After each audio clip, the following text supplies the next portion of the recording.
Boa noite você do Instagram, boa noite você do TikTok. Hoje nós fazemos o último bloquinho da Mayra. Terça-feira, último dia de feriado, de ponto facultativo, depende da cidade onde você está. E hoje é o último dia do bloquinho da Mayra. Como foi prazeroso, como foi maravilhoso passar esse carnaval com vocês. Como foi magnífico ficar esse feriado com todos vocês. Todas as noites conversando, todas as noites trocando experiências, respondendo algumas perguntas. Foi de fato um carnaval diferente. Foi de fato um feriado que me preencheu, que me acrescentou conhecimento, acrescentou novos amigos, acrescentou tudo de mais maravilhoso que eu pude obter nesse feriado. Fiquei com vocês, fiquei com belos amigos.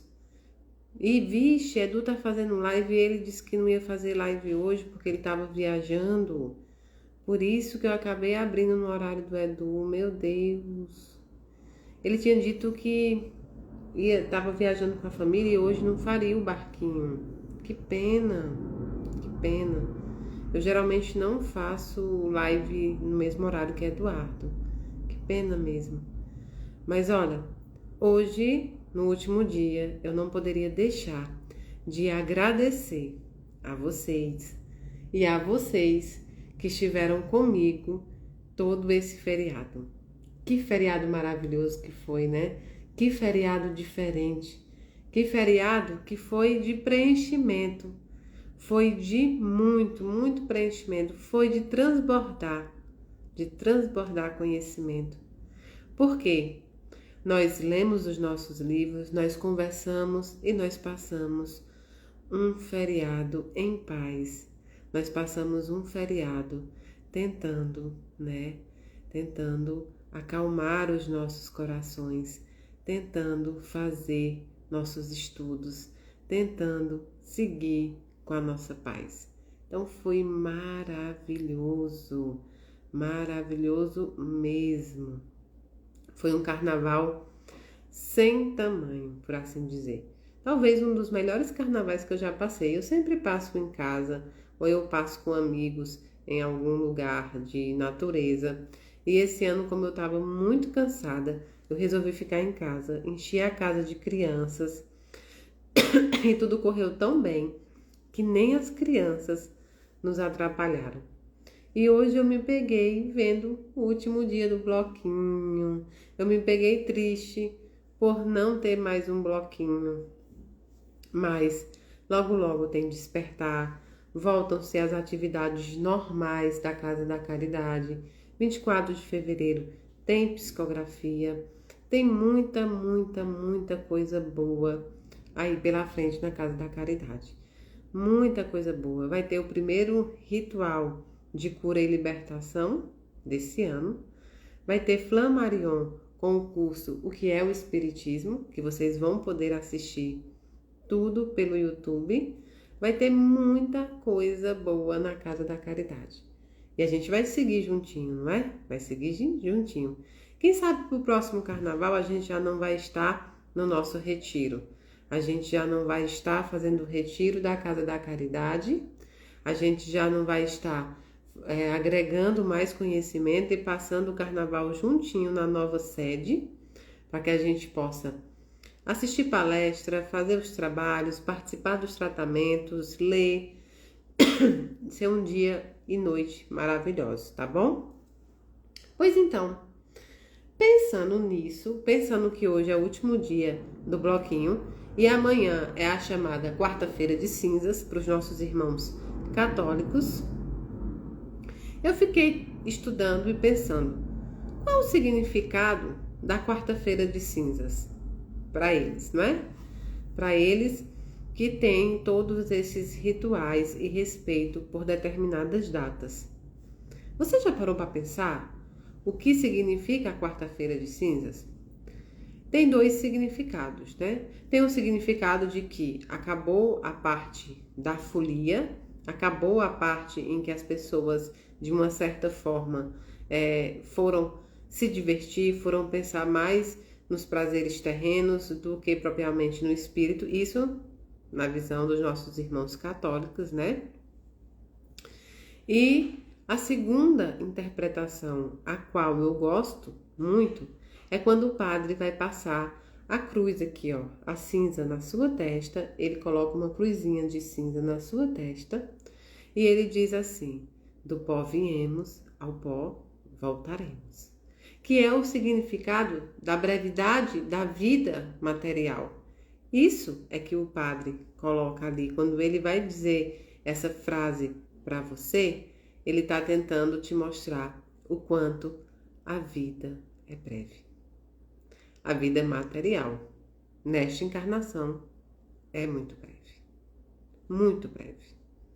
Muitas vezes nós nos pegamos imaginando os nossos filhos ainda bebezinho, recém-nascido. E de repente a gente pisca, num piscar de olhos, ele já tem 8, 9, 12, 18, 20, 30, 40 anos. E aí você se pega pensando nessas lembranças, daquilo que você viveu, do momento que ele foi dependente de você e que daqui a pouco, de repente, ele segue o seu caminho sozinho. Aquilo machuca um pouco a gente. Por quê? Porque a gente quer sempre que os nossos filhos estejam debaixo das asas. Mas quando você para pensar que o papel da mãe e do pai, por exemplo, só está certo, só está completo, só foi bem sucedido quando o filho já não depende de você. Quando o filho já anda sem você. Assim você sabe que cumpriu o seu papel de forma correta. Sendo assim, você percebe o passar dos anos. E principalmente por agora, a gente tem percebido que os anos têm passado muito, muito depressa. Nós já estamos em fevereiro. Parece que a virada do ano foi ontem. Parece que eu estava na virada do ano ontem fazendo as minhas orações. Já estamos em fevereiro. Logo, logo é julho, logo, logo é novembro, logo, logo é dezembro, logo, logo é 2025. O que parece muito distante, está bem aí. O tempo está passando depressa. O tempo está correndo depressa. E muitas vezes nós não percebemos porque nós não estamos dando o devido valor à fonte mais importante, o presente mais importante que Deus já nos deu, o tempo.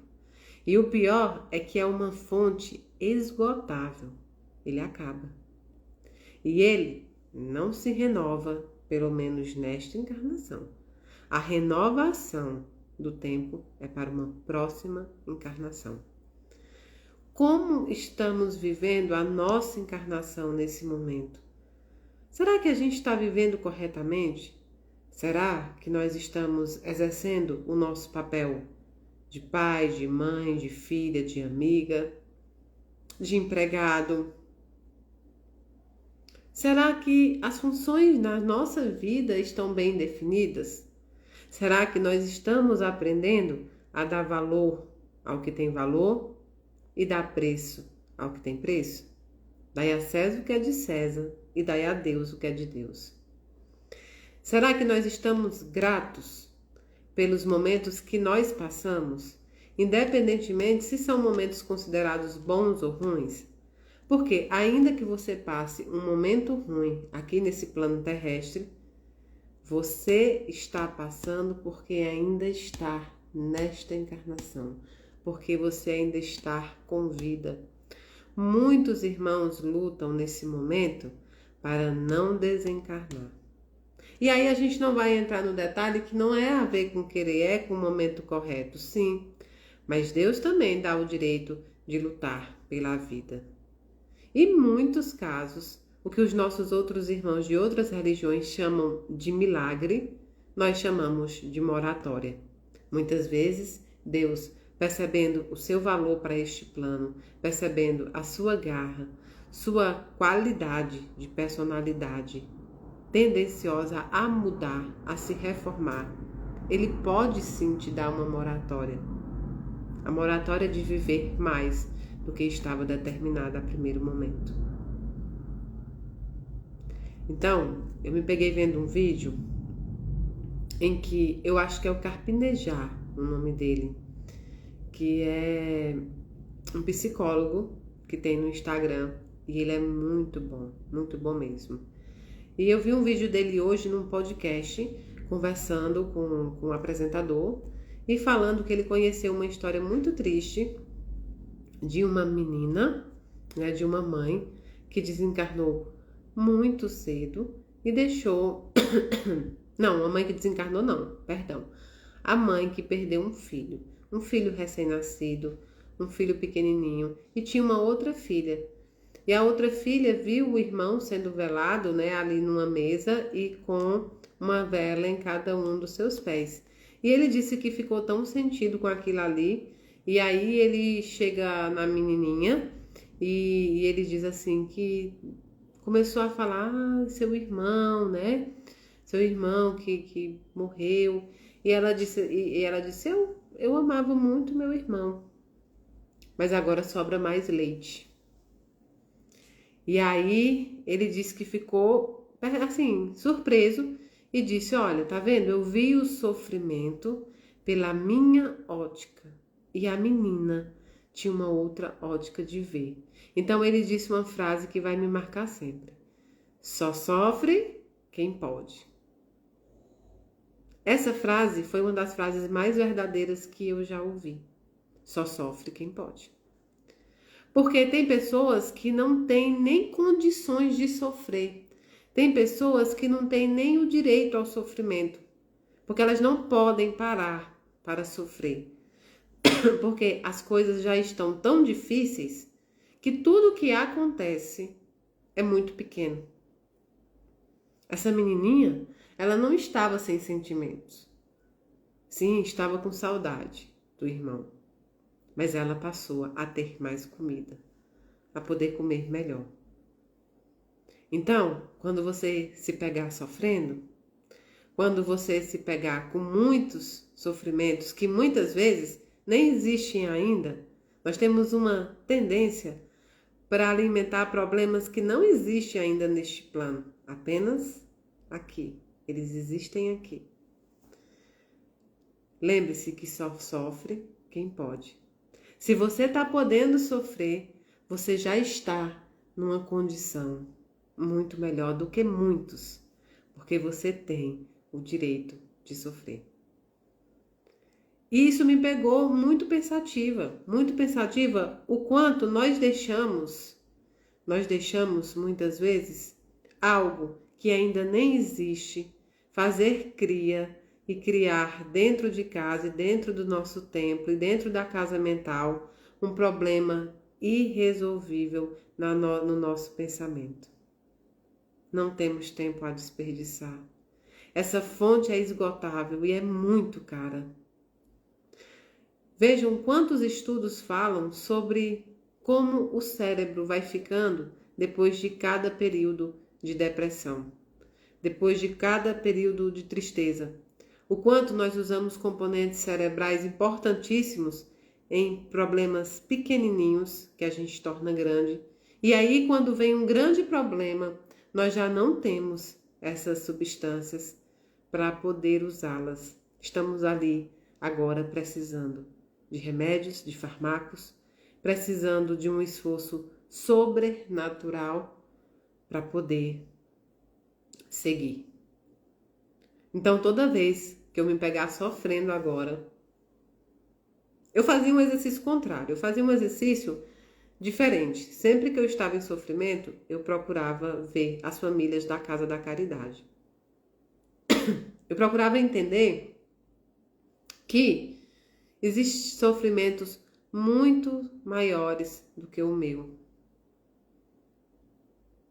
Só que aí, com o passar do tempo, você compreende também que existir um sofrimento muito maior do que o seu não vai invalidar o sofrimento que você tem. A outra pessoa sofrer mais do que você não vai tirar de você aquele sofrimento. Eu acompanho famílias em estado de necessidade, pessoas em doenças terminais há exatamente 8 anos diariamente. 8 anos.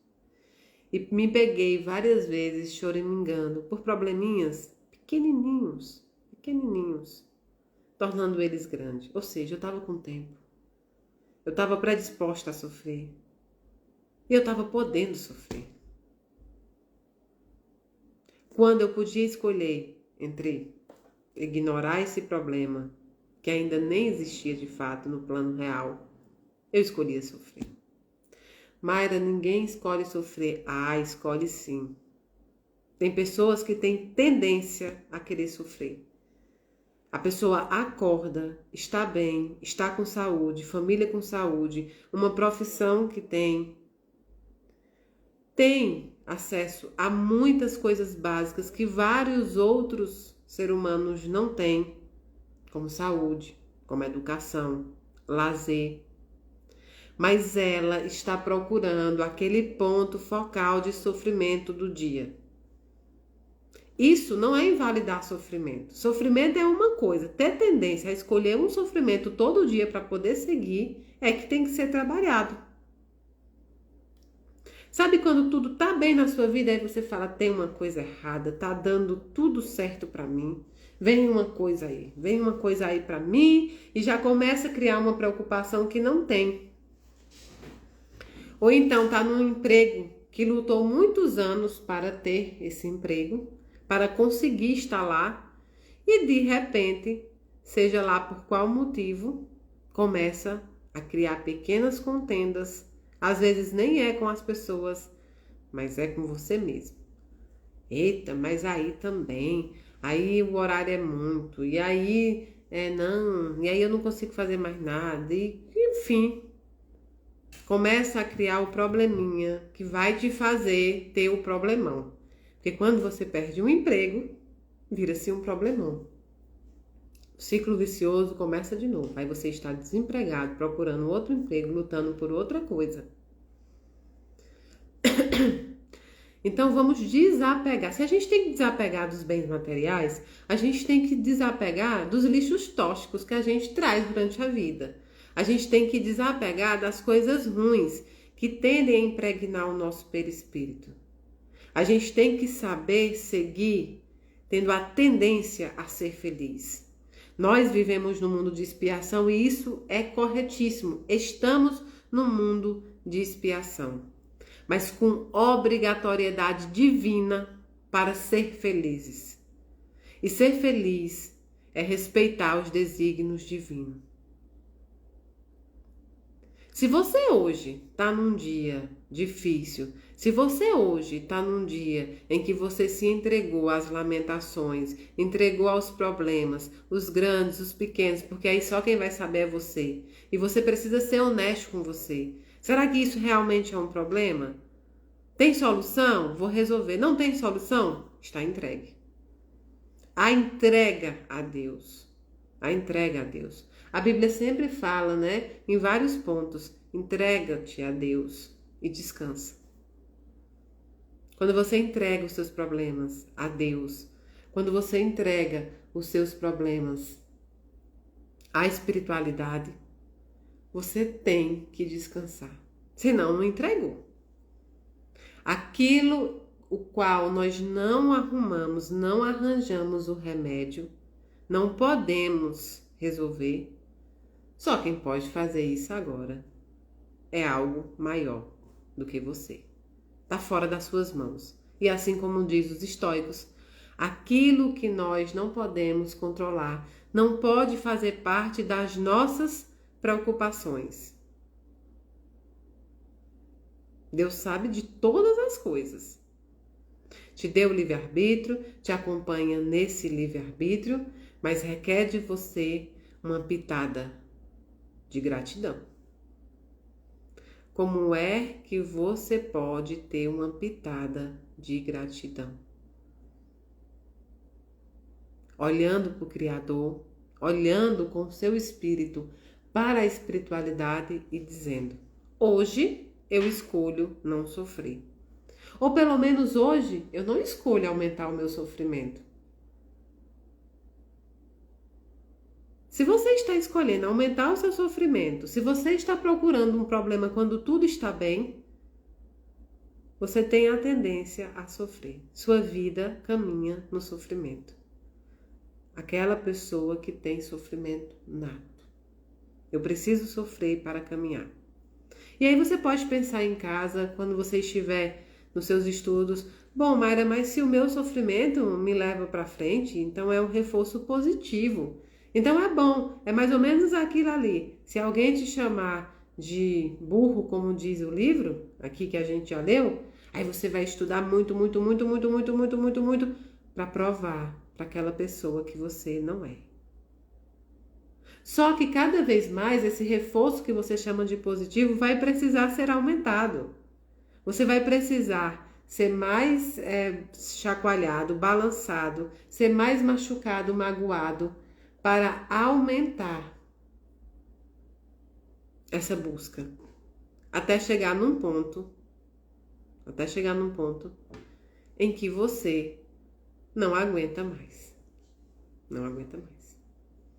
O corpo físico responde ao sofrimento, à tristeza, à entrega à depressão, aos maus costumes com o corpo ou mesmo com a mente. Assim como ele responde àquelas boas coisas que você faz. O estudo, a comida correta, o exercício físico. Lembre-se, nós somos espíritos. Sim, somos. Mas precisamos da matéria para viver nesse mundo. Precisamos do psíquico também para viver nesse mundo. Da cabeça funcionando bem de acordo com o seu corpo. É uma tríade: cabeça, espírito e corpo. E a gente precisa reagir a isso.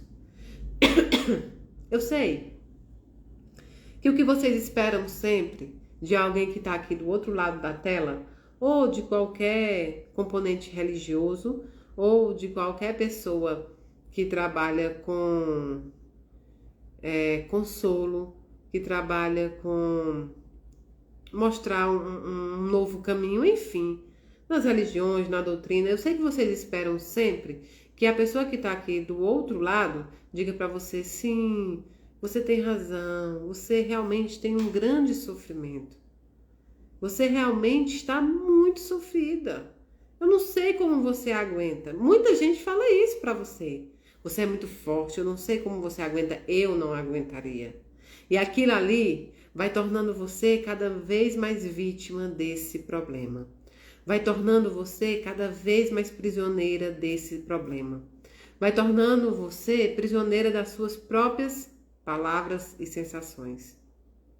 Meu papel aqui é te dizer: faça por onde que eu te ajudarei. Foi isso que Deus disse, que Deus nos forneceu. E fazer por onde é: não arranje sofrimento desnecessário. Nós já temos os necessários. Não procure mais sofrimento para você. Mayra, é porque eu não aguento ver. Se não aguenta ver, não veja. Se não aguenta ouvir, não ouça. Lembra o que os estoicos ensinaram para a gente ao longo do carnaval? O que eles disseram? Você não tem que ter uma opinião sobre tudo. Você não tem que ter conhecimento sobre tudo. Você não tem. Eu não vou vir aqui a público e falar algo para você para te afundar mais, não. A gente vai te levantar. E é bem o meu jeito mesmo, sempre foi desde pequena, até comigo mesmo. E um dia um espírito me falou uma coisa que eu levo muito para as pessoas mais próximas de mim, para os meus amigos, para minha família. Quando a pessoa começa a reclamar mesmo de tudo, tá sempre ruim, é sempre vítima, é sempre tudo. Ou às vezes quando eu também assumi esse papel, porque todo mundo um certo tempo na vida assume esse papel. Às vezes por imaturidade, às vezes por falta de estudo, de autoconhecimento, não é? O espírito um dia me disse assim: onde você mora não é como os desenhos que você assistia. Nós não estamos no mundo, no país da Alice, país das maravilhas. Nós não temos um chapeleiro maluco que vai nos guiar, nos ajudar sempre. Esse mundo não é o país das maravilhas. Esse mundo é uma cópia do mundo, do verdadeiro mundo, mas ainda assim é o mundo que nós estamos vivendo. Então, como dizia uma artista também que eu já ouvi e já li meme dela, a vida não é um morango. Aí a Flávia até falou, a vida não é um morango. A vida não é um morango. Naquele sentido, naquela interpretação que o morango é muito bom. Então a vida não é um morango. Agora, ela pode ser uma outra fruta. E que mesmo que você não goste de outra fruta, nós treinamos o nosso paladar. Já viu que a gente treina o paladar? Eu tô no voto do açúcar. 1 ano sem açúcar. E no início foi muito difícil, mas é muito difícil comer coisas sem açúcar. É muito difícil não comer um doce. Os doces, 0 açúcar, até hoje não são legais. Ao meu paladar, então, não é mesmo. Eu já tentei fazer todos os tipos de bolo possíveis. Eu tenho uma intolerância ao gosto do adoçante, por exemplo. Até um dia que, de tanto tentar, eu acertei um bolo. Tudo bem que eu vou fazer esse bolo constantemente, mas eu acertei um bolo depois de muitas tentativas. Nós treinamos o nosso paladar. Nós treinamos aquilo que nós pensamos também. Nós treinamos os nossos hábitos. Nós mudamos os nossos hábitos. Só que é preciso querer. E aí, pensando nisso, eu assistindo várias palestras também, porque eu gosto de palestra, eu gosto de ouvir, eu gosto de ver também as pessoas falando, o rosto dos palestrantes. Isso me faz muito bem. E aí eu assisti uma palestra ontem de uma pessoa que eu não me lembro o nome, porque eu fui passando. Ah, sim, foi a Luciana Galvão, porque eu tô conhecendo ela bem agora, né? Lendo os livros e conhecendo a filosofia que ela ensina, né? A filosofia e tudo. E aí ela deu um exemplo muito, muito bacana, que ela disse, olha, as pessoas achavam que depois da pandemia o mundo ia melhorar e as pessoas iam melhorar, porque foi muito sofrimento, foi muito sofrido. Foi muito sofrido, não é? Foi muito sofrido passar por esse tempo de pandemia em que a gente não se abraçava, a gente não via, a gente não tinha um lazer, a gente não socializava. Então ela diz mais ou menos isso, ela diz, e todo mundo achava que o mundo ia mudar e que as pessoas iriam mudar com o sofrimento. E aí ela conclui que você não muda com o sofrimento não te muda. Muitas vezes o sofrimento te faz muito pior do que você já estava. O que muda você é o seu querer, é usar o seu livre-arbítrio para melhorar, é usar o seu livre-arbítrio para seguir no caminho do bem. Isso é que muda você, só você mesmo muda você, não é o sofrimento. Aquelas pessoas que são mais maduras, a maturidade espiritual, quando ela vem, faz com que você utilize o período de sofrimento para saber o que deve e o que não deve se fazer, o que você pode ou o que você não pode resolver. Mas nem sofrer muito é garantia de que você se tornará melhor, nem nunca sofrer nada grande é garantia também que você já seja bom e que se tornará melhor. A única coisa que vai te tornar melhor é você mesmo. Só você mesmo pode se modificar. Só você mesmo pode incluir no seu caminho a dose de autorreforma. Só você mesmo pode modificar os sentimentos e as sensações que você tem hoje. E ninguém mais pode fazer isso. Façam um exercício. Sempre que bater em vocês o sentimento de angústia, o sentimento de que eu não consegui nada na minha vida, alguém do meu trabalho não gosta de mim, alguém dentro da minha religião me critica, eu não tenho roupa, meu carro é velho, nossa senhora, eu queria estar em Salvador no carnaval e eu estou em Brasília porque nem dinheiro eu não tenho, porque isso, porque aquilo. Quando você levantar todas as possibilidades de sofrimento que você tenha, abra um livro, ou repita para você, ou escute uma palestra, mude a sintonia de pensamentos, mas repita em voz alta tudo aquilo que você vai ler ou que você vai escutar. Eu não vou, de forma nenhuma, alimentar sofrimento desnecessário. Está tudo bem, e se não estiver, ainda vai ficar. Esse período difícil vai passar. Eu passei por muitos. Se olhe no espelho e diga, eu passei por muitos. Eu vou passar de novo. Isso vai passar. Eu só tenho que ter paciência. Acho que a chave de tudo vai ser sempre a paciência. Passarinho, quando está em tempestade, ele não voa. Dificilmente, raramente, você vai ver uma tempestade enorme e um passarinho voando sobre ela. Porque ele é extremamente inteligente para entender que no momento da tempestade, na mais dificuldade, ele vai cair. Então, se você está enfrentando uma tempestade hoje muito grande, recolha-se na árvore. E lembre-se a teoria do passarinho. Passarinho não voa em tempestade. Porque alguns passarinhos que resolvem voar em tempestade, de duas uma, ou eles caem, ou eles se tornam verdadeiros dragões. Porque a tempestade ou vai os matar, ou vai os tornar muito pior. Pela influência e pelo aspecto de sobrevivência, ele tem a tendência a se tornar mais forte.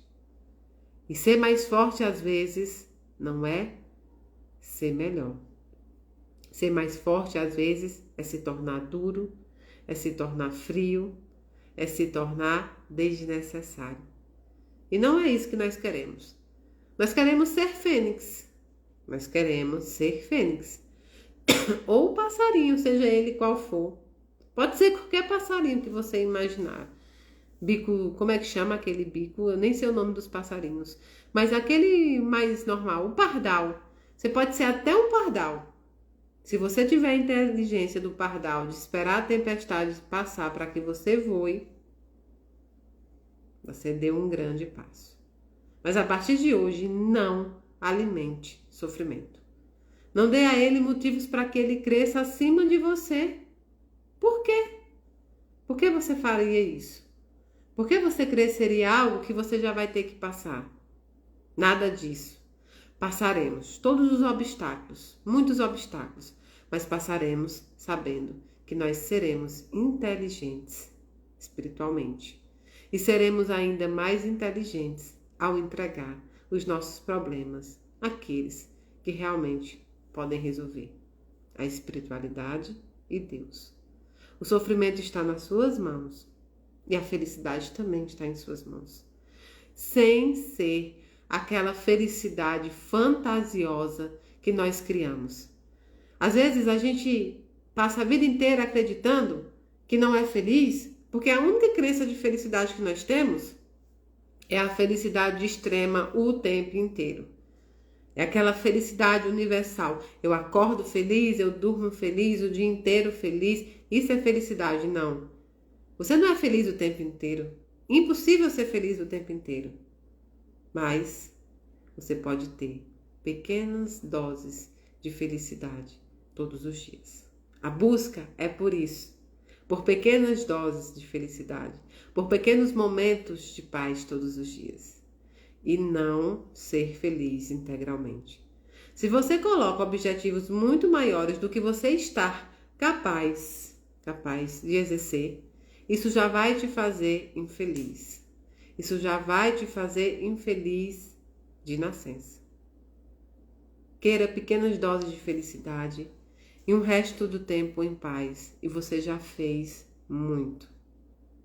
Nós criamos expectativas terríveis. Por exemplo, eu não canto nada. Eu não tenho timbre para cantar.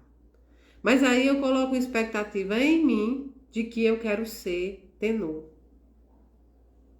Não, Mayra, mas aí tu faz uma aula de canto e aí tu treina a voz para cantar. Tá, eu vou conseguir alguma coisa. A gente sabe que o esforço que você faz para conquistar algumas coisas realmente e geralmente cobre muitas vezes o seu talento, o talento que nasce nato, né, o dom. Pode ser que eu consiga, mas tenor eu não vou conseguir. E se eu só quero ser tenor, eu não me contento em apenas saber cantar ou cantar melhorzinho, sem desafinar. Eu quero ser tenor. Mas tenor eu não consigo, porque é impossível para mim. É impossível para mim. Então, essas expectativas grandiosas que não estão dentro das nossas possibilidades nos tornam infelizes. Eu conheci uma pessoa, uma amiga minha, que ela dizia assim: eu queria tanto ser médica, eu passei a vida inteira querendo ser médica. Queria ser médica, aí eu não tinha dinheiro, eu não tenho dinheiro para pagar a faculdade particular de medicina porque é muito caro.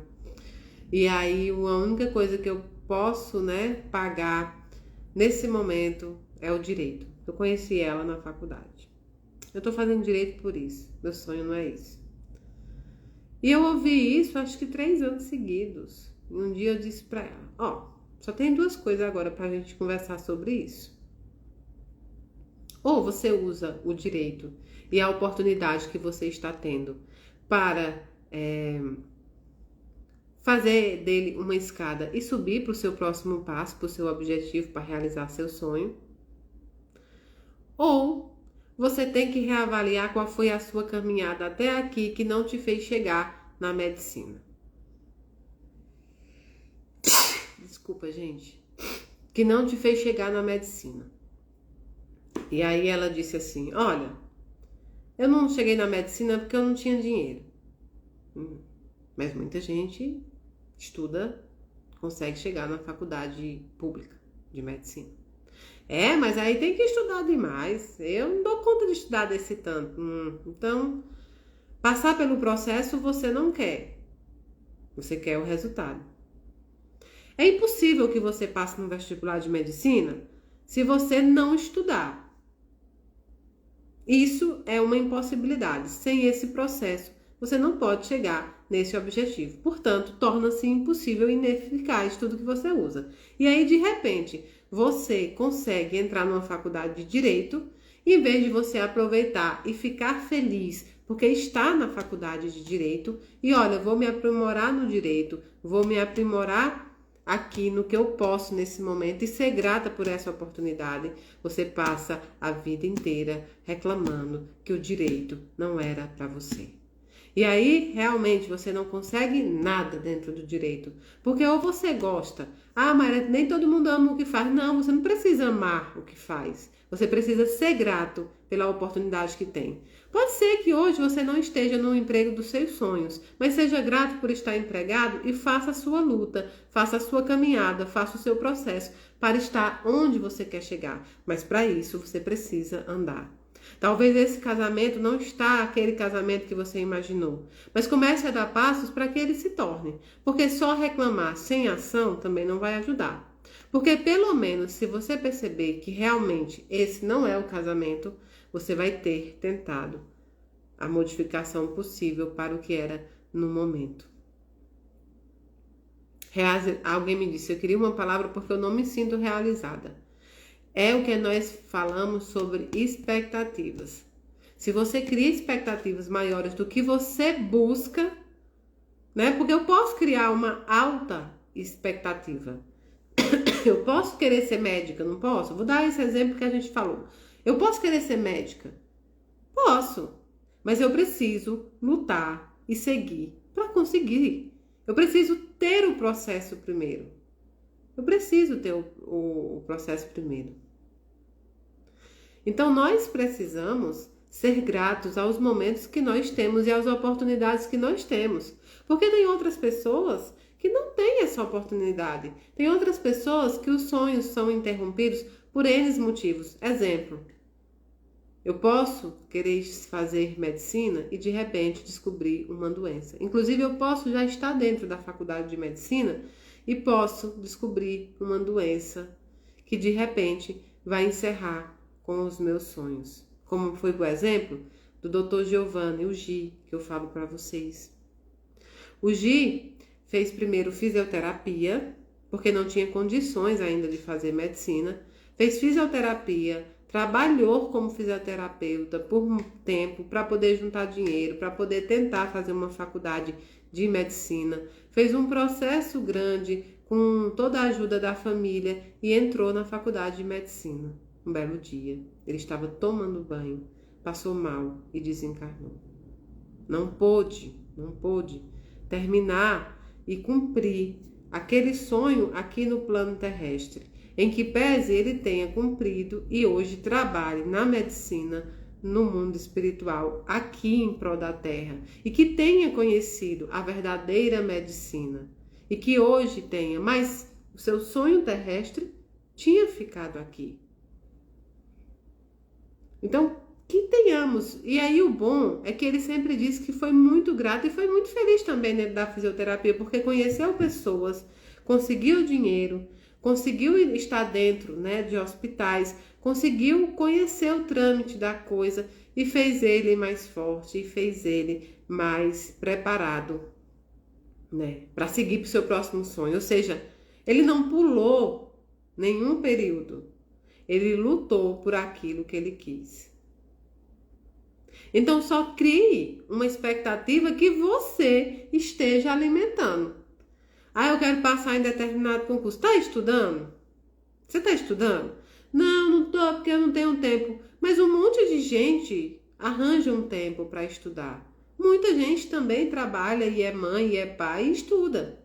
É verdade, é verdade. Chama-se procrastinação. Nós temos feito muito isso nesse plano. Eu também faço. Tava pensando, quando a gente faz isso, né? Eu tô terminando uma pós, que eu disse para vocês que eu faço pós em neurociência.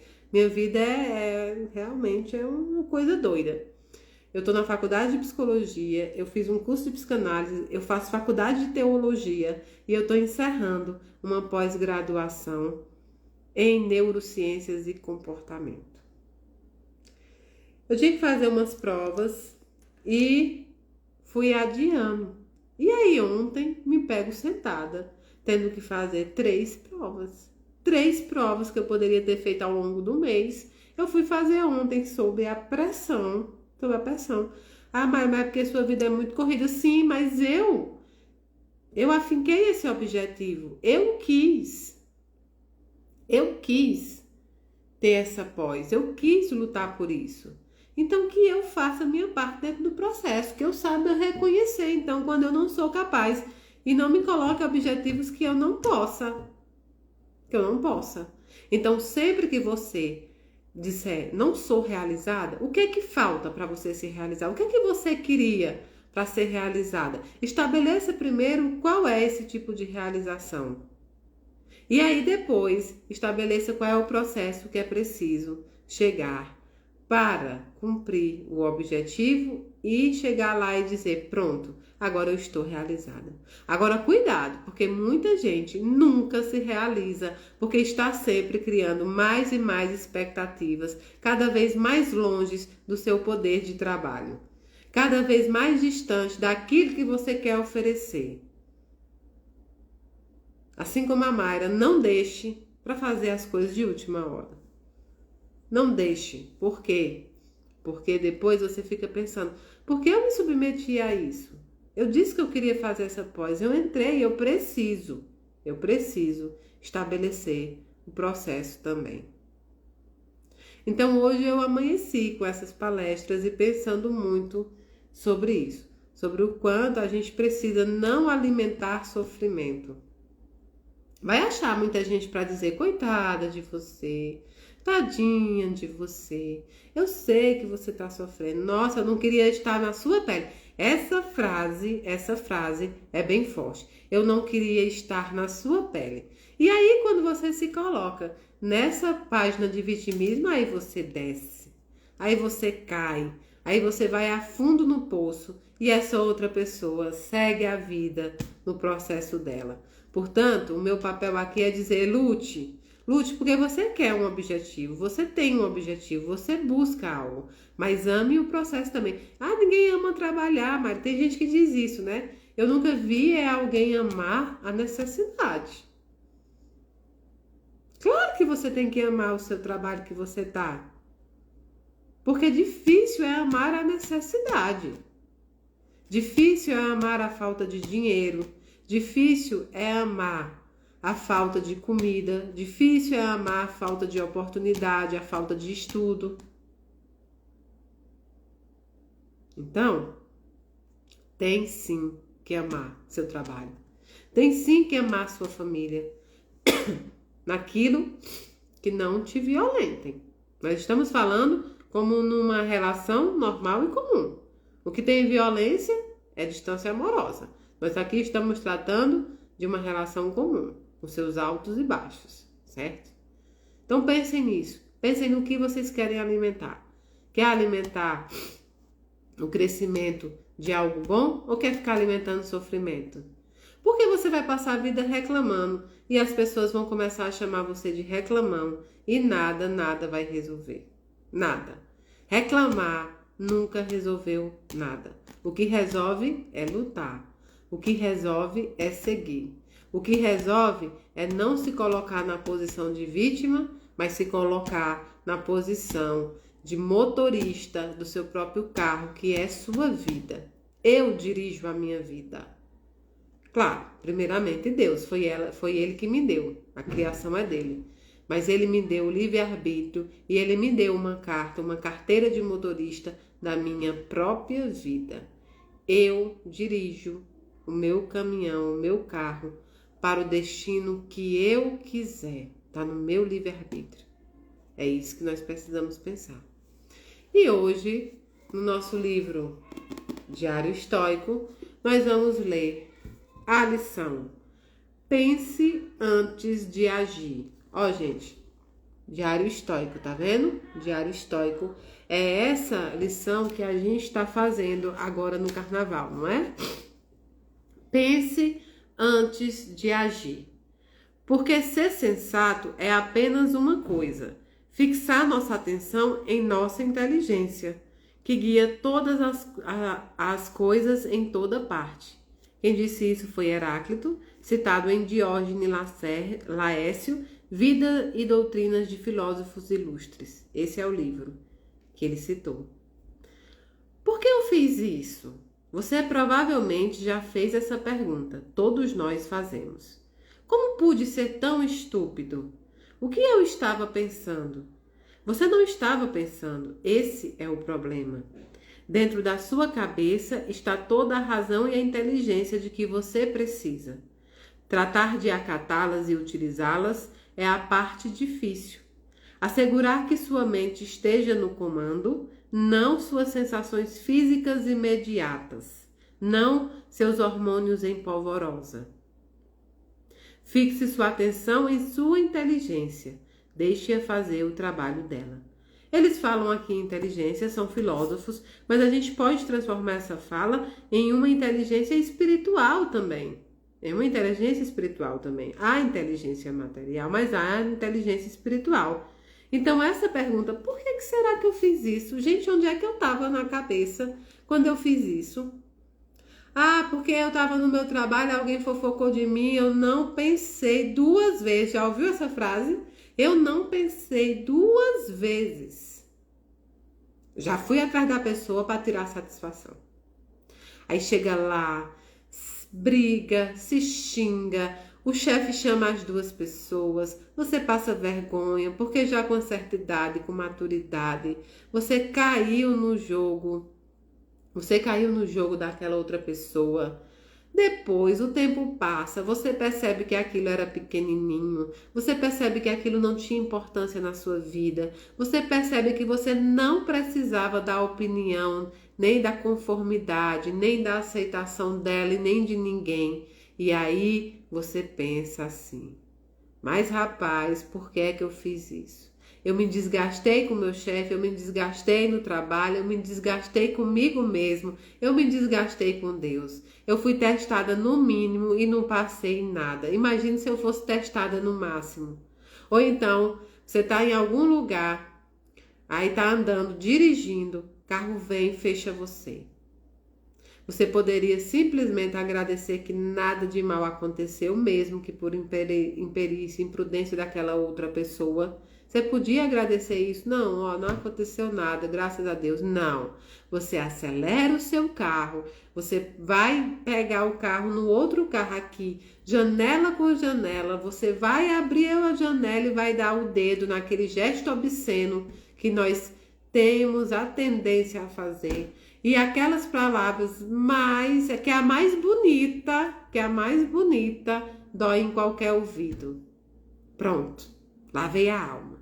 Ele me fechou, eu corri atrás dele, disse um belo de um desaforo, esculhambei com ele. Esculhambei. Beleza, pronto, limpou sua alma, ficou tranquila? Agora faça o exercício. E se aquele cara tivesse uma arma? E se naquele momento, já que ele te fechou, ele podia estar bêbado, drogado, ele podia estar fora dele, ele podia estar passando por problemas psiquiátricos, se ele pega uma arma e atira em você. Para não aguentar um desaforo, você vai desencarnar antes do seu tempo, porque você foi incapaz de suportar alguma coisa. Ah, mas eu não penso nem... E aí tem gente que diz assim, não penso nem meia vez. Eu já falo, ó. Rapaz, não pensei, já falei. Não consigo pensar, já falo. Eu já falo logo. Esse é meu pior defeito, que eu já falo logo. Já digo logo o que eu penso. Só que dizer o que pensa não é sinceridade.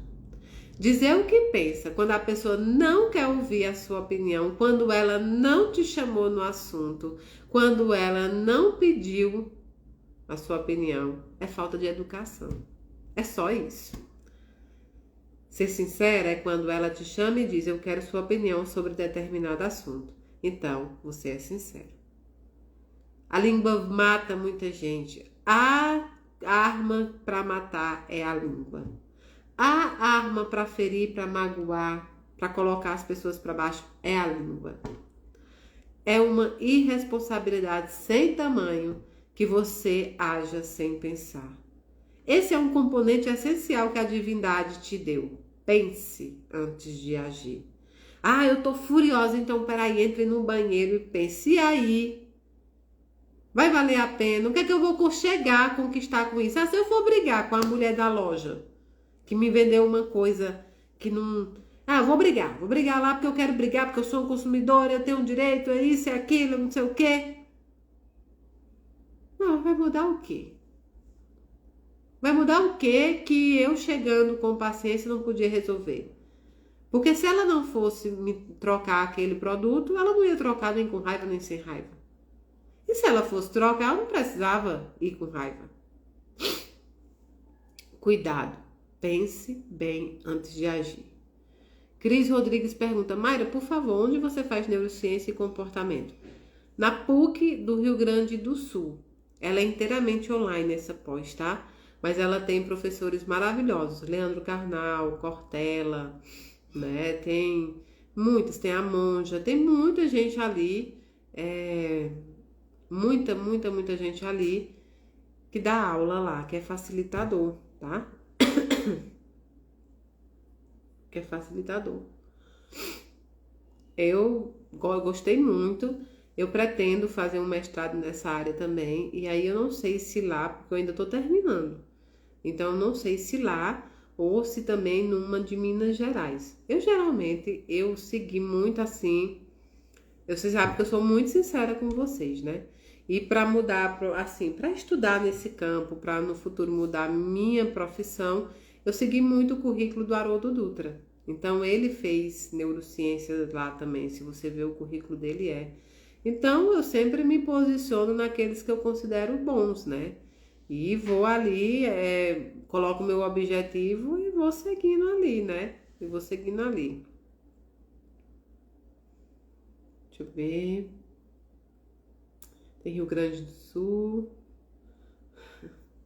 Vocês ficaram um pouco impressionados com a menininha que fica perto de mim, né? Porque a Michelle tá dizendo assim: me fala da menina da boca costurada que você via. Tenho medo, mas sinto necessidade de saber sobre ela. Michelle, não precisa ter medo dela, não. Como eu disse para vocês, eu tenho plena consciência de que eu, em alguma das minhas encarnações, pratiquei algum mal para ela. Mesmo não sendo esse corpo que está aqui hoje, mesmo não sendo essa capa que está aqui hoje, ela me reconhece por espírito. Eu não sei o que eu fiz com ela ou para ela. Como eu disse para vocês, ela não fala. E aí vocês podem perguntar, por que o Daniel não tira ela? Por que ele não já explica? Gente, entendam, os mentores são tutores que te exemplificam, que te ajudam no limite também do que eles podem. De resto, você precisa lutar, você precisa enfrentar muitas coisas na sua vida. Você mesmo precisa ser capaz de resolver alguns problemas que foram causados por você. Eu comecei a compreender que ela me reconhece como espírito, não com essa capa, mas que o problema dela é comigo, porque de forma nenhuma, ela faz qualquer coisa do tipo com nenhuma pessoa da minha casa. Ela não assusta ninguém.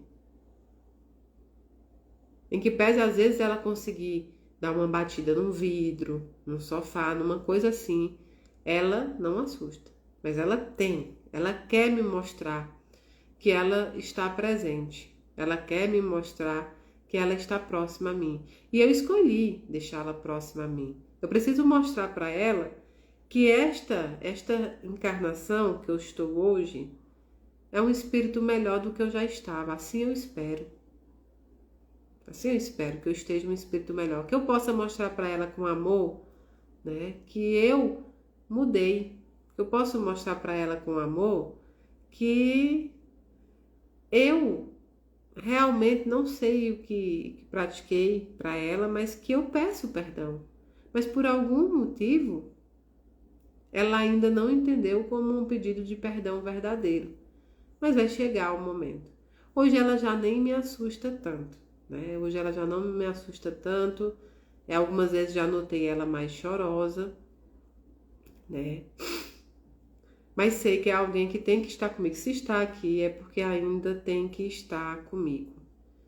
E eu sei que nós resolveremos isso. Resolveremos isso no momento certo.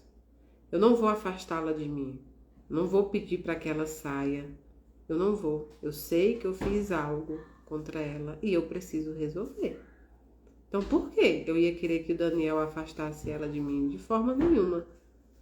Quero ela próxima para a gente ter a oportunidade de convivência, para que ela possa me reconhecer por outros olhos. Ela não está perdida, ela está presa mesmo a mim, pelo ódio que ela sente, pela raiva que ela sente, pelo mal que eu provoquei. Então, já foi feita várias tentativas de resgate, assim como é feito com todo mundo. Mas ela ainda não entendeu. Então eu não a quero longe de mim, de forma nenhuma. Quem dera se a gente pudesse trazer de forma amigável os nossos inimigos materiais ou aquelas pessoas que são desgostosas conosco para próximos de nós, para dentro da nossa vida. Se a gente conseguisse trazer eles para perto, talvez eles entendessem que você não é assim. Talvez eles entendessem que você mudou, que independente do que você fez de errado, você mudou. Já pensou? a gente ia resolver a maioria dos nossos problemas, né? A gente ia resolver. Então eu sigo com ela, ela segue comigo. Se minha afinidade está baixa, aí ela consegue alguma influência, como já conseguiu, mas eu sempre procuro compreendê-la. Esse é um exercício também que eu faço com aqueles que não gostam de mim e são encarnados. Eu sempre procuro compreender, eu procuro entender como é a vida dessa pessoa. Se perde tanto tempo em me odiar, se perde tanto tempo, se foca em mim, alguma coisa está errada. Essa pessoa provavelmente é infeliz, essa pessoa não está realizada, essa pessoa está procurando um foco para poder conseguir caminhar, nem que seja pela raiva ou pelo ódio. Eu começo a fazer esse exercício. Eu não nomino pessoas, eu não dou nome aos problemas, às experiências que eu tenho que passar. Para mim, as pessoas só são meros instrumentos, elas são instrumentos para isso. E eu passo a ter um sentimento muito maior de misericórdia do que de ódio. Eu faço esse exercício comigo. Então, grande parte das pessoas que realmente querem lutar contra mim ou realmente têm algum desgosto comigo, eu vejo como pessoas que estão em sofrimento. E quem está sofrendo não merece sua ira. Quem está sofrendo merece que você tenha misericórdia, como Deus tem de nós. Então, faça isso. Comece a entender as pessoas que não gostam de você ou que são considerados inimigos como pessoas em sofrimento. Porque se eles não tivessem em sofrimento, se a vida fosse preenchida, se eles fossem realizados, às vezes você não conhece ele, mas se você conhecer, você vai ver que o cara ou que a moça não é realizado profissionalmente. Tem uma busca que sabe que nunca vai chegar onde ele quer, que é impossível. Se sente muito mais do que é. Às vezes a vida pessoal é horrível, a vida profissional tá ruim. Então, não é digno de raiva, em que você se enche e queira. Porque nesse caso aí, seria como se você pegasse o lutador que tem o cinto de campeão do mundo e ele aceitasse uma luta contra aquela pessoa que começou a treinar na academia de boxe. O lutador que tem o cinto, ele tem muito a perder. A pessoa que começou a lutar, agora se ela acertar um golpe, ela já foi bem, porque ela não tem nada a perder. Então toda vez que você tiver alguém assim, pense que você é o lutador com o cinturão mundial. E olhe para a pessoa e pense, rapaz, isso não vale a pena não. Não vale a pena. De jeito nenhum, não vale a pena. Lutador com cinturão mundial não vai aceitar lutar com qualquer um. Escolha as suas guerras e torne os inimigos, os dissabores, bem pequenininho assim, ó, do grão que eles são. Daqui a pouco é você que está aumentando a importância deles na sua vida. Eles mesmos não têm importância nenhuma. Muitas vezes são ignorantes. Então eu nunca vejo ninguém como inimigo, eu nunca vejo ninguém como odiador, nunca vejo ninguém. Nunca. Eu paro para a pessoa, mas quem é? Mas o que faz? No trabalho, na caridade. Eu vou começar a fazer esse exercício. Faça você também. Daqui a pouco você percebe que é alguém que começou a treinar agora na academia. E você não vai querer disputar um cinturão com alguém que não tem significância alguma na sua vida. Escolha as suas lutas. O mal por si só se dissipa, isso é fato. Requer apenas paciência, compreensão e você mostrar para ele que algumas vezes você é uma cortina de seda. O problema é que você não tem vidro atrás, o problema é que você tem uma parede de concreto. E se você descer numa bicicleta sem freio, achando que vai ter pelo menos um vidro ou um buraco que você vai poder passar, você vai de cara na parede de concreto. Nunca subestime uma pessoa que está em dia com a sua espiritualidade. Nunca subestime uma pessoa que está em dia com a sua consciência. Nunca, nunca faça isso. Você não sabe o que te aguarda. Portanto, antes de eleger inimigos, antes de eleger dissabores, antes de eleger qualquer coisa, veja se eles têm altura para se tornar isso na sua vida. Se não tem, como diz os jovens, segue o baile, segue o baile, segue o baile. É isso que eu tenho para dizer para vocês, para quem falou sobre a questão da evolução. Elaine falou, mas você já é uma ótima psicóloga. Elaine, eu acho que eu sou uma ótima atendimento fraterno, né? Eu acho que aí sim. Mas vocês sabem que eu nunca fiz esforço, nenhum esforço para falar, para palestrar. O esforço que eu faço é estudar, melhorar o português, melhorar a dicção. Se vocês pegarem, da primeira vez que eu fiz uma palestra na internet até hoje, a primeira foi terrível, né? Mas eu sempre, Daniel disse, seja você. Porque quando você vai se maquiar, quando você vai começar a treinar para ser alguém, para ser uma pessoa que você não é, ou seja, um personagem que você não tem, você não consegue manter. Então eu sempre falei pro Daniel, olha, eu vou à internet, mas eu vou falar o que realmente eu vejo, eu vou falar o meu limite do que até onde eu posso, eu vou falar sobre o que eu aprendo com a espiritualidade e com você, é disso que eu estou me propondo, né? É disso que eu estou me propondo. Então, eu espero mesmo que no futuro eu seja uma boa psicóloga, porque eu acho que a gente estuda e a gente quer, né? Muito é isso. Luciana, inclusive, eu vou fazer o atendimento fraterno dentro da psicanálise na casa. Quinta-feira é meu primeiro paciente, né? As pessoas entram lá e aí são sorteadas. Eu tô um pouco nervosa, né? Mas eu sei que eu só vou falar, é uma alma humana falando para outra alma humana. Russas no Ceará, Juiz de Fora. O meu amigo do Caminho na Luz está aí, eu já vi que o papo de espiritualidade já está aí. O Caminho na Luz, não vi ele, se ele entrou, sinto até falta. Amor que não se mede, amor por a eternidade, Escola Espírita do Brasil, Sementes de Luz, tantos amigos bons, meu livro espírita, tantos amigos bons que estão aí divulgando não só o nosso trabalho, mas o trabalho de tantos outros, né? Divulgando bem, né? Divulgando bem, divulgando as coisas boas.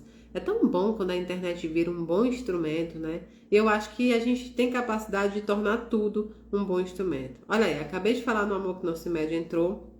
Amor para a Eternidade, eu já vi que Joey, que Cacau tá aí. Sementes de Luz também já vi, mas não vi Caminho na Luz. Bom, mas também hoje, né, último dia do feriado também, tô falando de espiritualidade, com certeza, falando de espiritualidade, foi uma iniciante com os meus vídeos no TikTok. E aí, quando eu soube que eu estava no TikTok, foi muito por ela. Ela criou esse canal. Caminho na Luz, muito bem. Aí, ó, Caminho na Luz tá aí, sim. Eu tava perguntando por você, meu amigo. Eu tenho recebido tantas coisas boas, de tantos centros espíritas, de tantos amigos da Umbanda também. Muitos amigos da Umbanda. Tem sido muito, muito carinhoso, viu? Toda essa junção. Tenho recebido muitas mensagens dos meus irmãos evangélicos, dos meus irmãos católicos. Tem sido tão gratificante saber que no final a gente caminha para uma universalização, né? De religiões, de amor. Eu sei que é esse o futuro. Então, eu estou muito feliz. Não pelo crescimento de adeptos ou crescimento de números no Instagram ou coisa do tipo, não. Mas pelo o crescimento dessa união de mãos dadas, né? No caminho do bem. É muito gratificante. Tem os obstáculos, tem as coisas difíceis, mas é muito gratificante mesmo. E assim, eu quero dizer para vocês que sábado agora a gente vai fazer a primeira entrega para o Centro Espírita Irmã Dulce em Águas Lindas. O fundador desencarnou e a mãe, a esposa dele, que é a mãe do centro também, ela tá na luta para dar continuidade. E eu disse, olha, bem, não pode parar não, a gente pode deixar fechar centro espírita, fechar casas de caridade de jeito nenhum. Nossos irmãos precisam muito. Então, vai ser nossa primeira entrega no sábado. Eu vou mostrar para vocês lá também. Vó Deja já entregou no primeiro asilo, agora vai entregar no segundo, né? E eu tô muito feliz. Todos os projetos em andamento. Amanhã à noite, vou filmar para vocês. Amanhã é dia de formação de cesta. A gente começa a fazer as 700 cestas e pegar as outras que já estão no nossos amigos da Nutri Cesta, para completar as 1000 cestas, viu? Então o trabalho corre. Quarta-feira que vem tem palestra, quarta-feira que vem tem trabalho de passe cura e revelação. No domingo tem as meninas com o Evangelho no Lar. Na segunda tem o terço. Nas terças e quintas vão começar já as turmas do ESG. Terças-feiras voltaram as marmitas, ou seja, só não tem comida na Casa da Caridade sendo feita no domingo e na quinta. No resto, nós temos todas as campanhas em pleno andamento. Graças a vocês que nos acompanham, que nos ajudam, graças a vocês que vêm, que conhecem o trabalho, graças a tudo isso. Olha, essa pergunta é muito bacana. Mayra, o que fazer quando a fé se abala? Quando mesmo estudando muito, duvidamos? Boa noite, amada. Olha, o problema não é a dúvida. É por isso que muita gente migra de uma religião para outra e chega no espiritismo, né? Chega no espiritismo. Por quê? Porque o espiritismo, ele é tão libertador que ele te dá, sim, o direito a duvidar. Inclusive, ele diz, estude, procure, né? Se informe. Tem o direito de dúvida. Isso faz de nós racionais. O que você chama de fé abalada, profundamente falando, e eu sei que você pode dizer, Mayra, eu conheço da minha fé. Não. Profundamente falando, não é a fé abalada, é a expectativa que você criou sobre determinado conceito. Se você está falando de religião ou de doutrina, talvez você tenha uma expectativa dentro da doutrina ou dentro da religião que não foi atingida. E aí você diz, olha, a minha fé abalou. Ou então, porque você gostaria que algo acontecesse e esse algo não está acontecendo. Então, a minha fé abalou. Não é fé abalada. Isso é muito forte. Uma fé abalada é de outra forma. E aí eu vou dizer para vocês. Jó, na Bíblia, ele perdeu tudo. Ele perdeu filhos, ele perdeu todo o seu financeiro, ele perdeu a sua saúde. Quando você vai ler a Bíblia, né? Quando você vai ler a Bíblia, você vê que Jó, em determinado momento, desejou a morte, disse, maldito o dia em que eu nasci.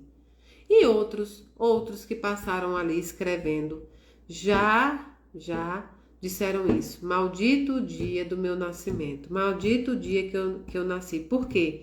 Porque às vezes a dor é tão grande que você chega realmente a pensar que desencarnar, o que não está aqui passando por esse processo, era o ideal. Todos eles amaldiçoaram a vida deles naquele momento de dor. Só que bastou que eles tivessem perseverança, bastou que eles esperassem na paciência, mesmo que não estivessem pacientes. Bastou que eles vissem o agir de Deus com o passar do tempo e eles retomaram a sua vida.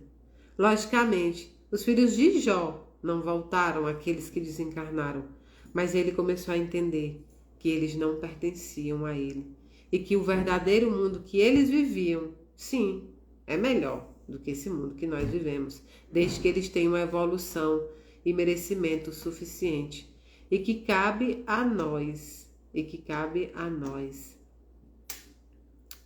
mudar para garantir também essa evolução. Portanto, todos nós, em algum momento, vamos ter essa sensação de fé abalada. Não é só você. Cabe a nós entender que é momentâneo. A nossa fé, ela nasce junto com a humanidade. Mesmo que não seja numa religião, mesmo que não seja em Deus, inclusive. Tem muita gente que não tem fé em Deus. Ateus, por exemplo. Só que eles têm fé em alguma coisa. A vida sem fé deve ser terrível. Nós sempre temos fé, nem que seja na gente mesmo, mas a gente tem fé. E quando você diz fé abalada, às vezes você está falando quase sempre de Deus, dessa fé que a gente tem na crença.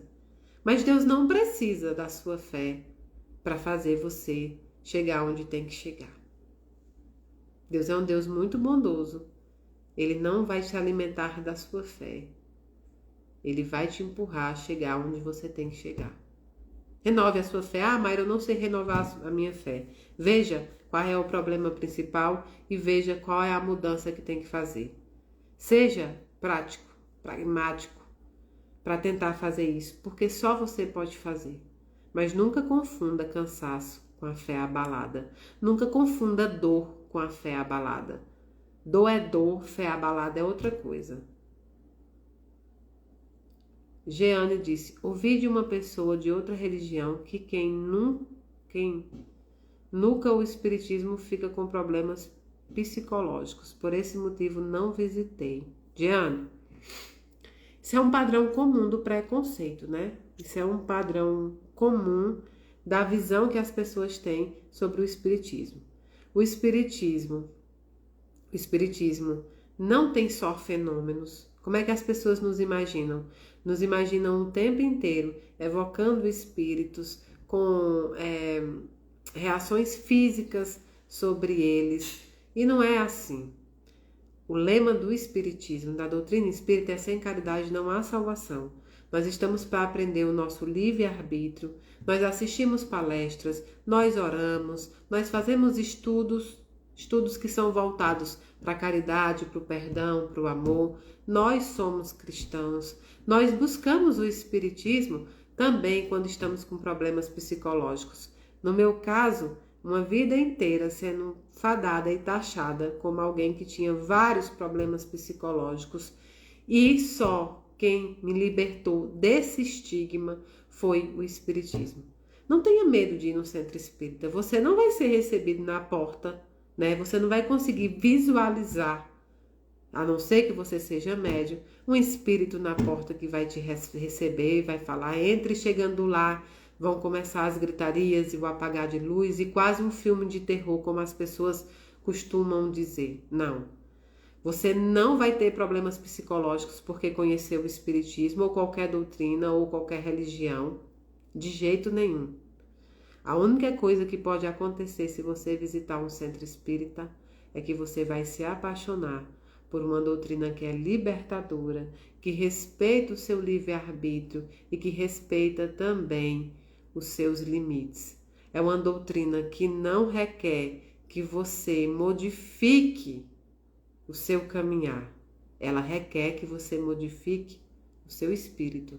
Ela te ensina o caminho correto, mas ela não te diz se você deve ir de carro, se ela deve ir de bicicleta ou de pé.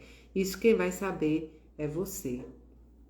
O negócio é que, se você pensar, todas as religiões falam um pouco sobre isso. Quando você é católica e você se batiza numa igreja evangélica, a tendência, muitas vezes, é que as coisas que acontecem no seu cotidiano você perceba em maior tom. E aí você diz: olha só, desde que eu virei evangélica, que o inimigo me perturba, que o inimigo me ofende, que o inimigo me prova.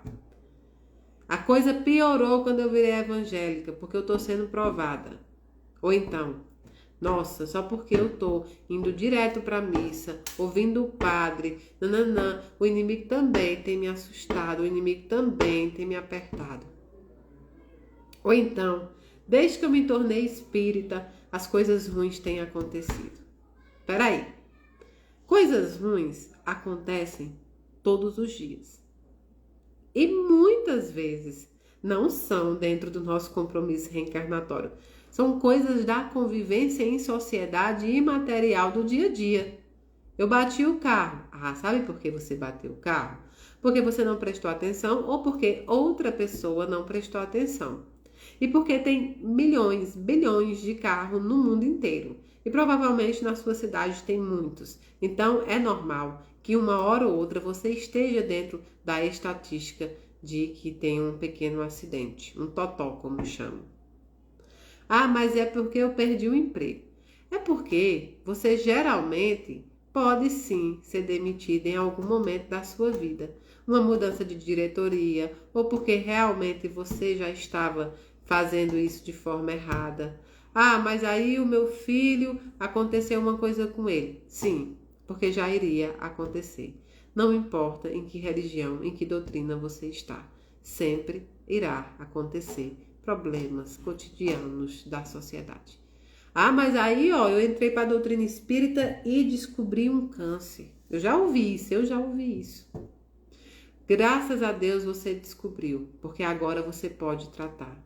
Um câncer ele não surge de um dia para o outro e provavelmente você vinha já tendo esses sintomas, você vinha já aumentando esse câncer até que fosse descoberto. Graças a Deus que descobriram, agora você pode tratar.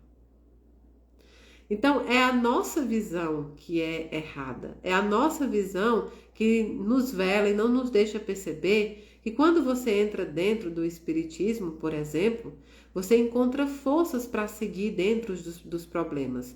O espiritismo é remédio, o espiritismo é libertador, o espiritismo te ensina que você tem as rédeas, né, da sua evolução, porque Deus, a espiritualidade, poderia já nos criar evoluídos. Ele tinha o poder para isso, eles têm o poder para isso, mas eles te dão o livre-arbítrio para que você possa caminhar.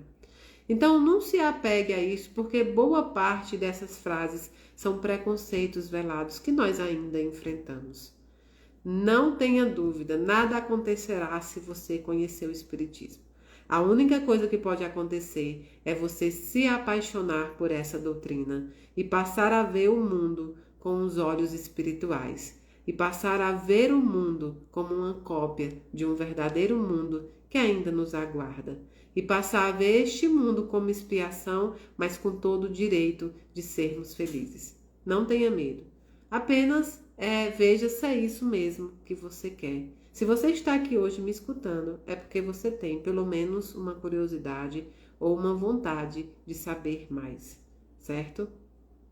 Eu assisti uma entrevista do Denzel Washington, sabe aquele ator? E eu acho que a religião dele, como lá tem muito, é muito parecido com o evangélico mesmo, né? Então ele fala sobre o diabo e tudo, essa figura mitológica de outras religiões.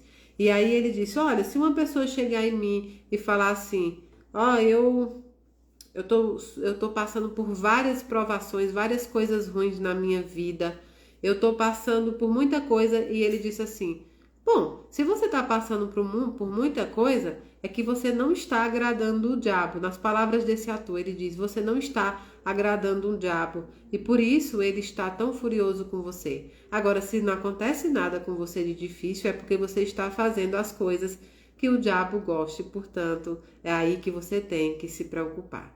Em outras palavras, claro, ele tem uma religião, uma doutrina diferente da minha. Mas em outras palavras, o que eu entendi é, nós passamos essa provação porque nós estamos causando desgosto, nós estamos nos modificando e os nossos obsessores, os nossos encarnados e desencarnados não estão gostando da situação de melhora, portanto, eles vão investir mais. Quando você está dentro da caridade, quando você está dentro da divulgação espírita, quando você está abrindo seus olhos espirituais para se melhorar, você vai desgostar muita gente mesmo, tá? Renato Prieto, um beijo. Nosso André Luiz do filme. Nosso filme foi fantástico. Gente, quem não assistiu ainda, corre e vai assistir. Ele, como sempre, fantástico, né? E o filme, então, é uma coisa maravilhosa. Eu saí do cinema, assim, empolgadíssima em continuar lutando, vendo, me assistindo ali, me visualizando ali. Quantas vezes a gente passa a não querer cumprir aquilo que a gente fez, né? E o quanto a espiritualidade é sábia para não simplesmente confiar tudo aquilo em um só. Então, assim, lindíssimo filme, Renato dando show, assim como todos os outros atores, e ele é um dos responsáveis, né, por muita gente querer conhecer a doutrina espírita, pela fala, a fala que ele tem, a forma que ele tem de falar e de atuar nesse aspecto, de uma forma que todo mundo pode entender e pode se colocar no lugar. Então, meus parabéns a você, viu? Você é um grande divulgador da doutrina espírita, é um grande espírita também e é um a ser seguido, viu? Sigam ele também, ele faz live, ele faz evangelho, né? Sigam ele. Vamos nos alimentar de coisas boas sempre. Ele tá com um livro aí, inclusive ele fez a bondade de nos mandar um vídeo para a Casa da Caridade que foi publicado. Ele está com um livro, leiam um livro também. A gente precisa se inspirar em gente boa, em gente do bem. Comprem um livro, leiam um livro. É um dos livros que você tem que ter nesse ano aí para ler também. Faça como eu, que tem 24 livros aí de meta para ler e já comprei o meu dele também, tá bom? O bloquinho da Mayra vai ficar por aqui. Que triste, acabou o nosso carnaval e o nosso bloquinho. Ah, não, gente. Mas a gente volta com mais programação. Foi maravilhoso estar com vocês. Foi perfeito. Melhor carnaval de todos. Beijão grande no coração de vocês do Instagram. Beijão grande no coração de vocês no TikTok. Amo vocês do dedinho do pé ao fio do cabelo. Beijo!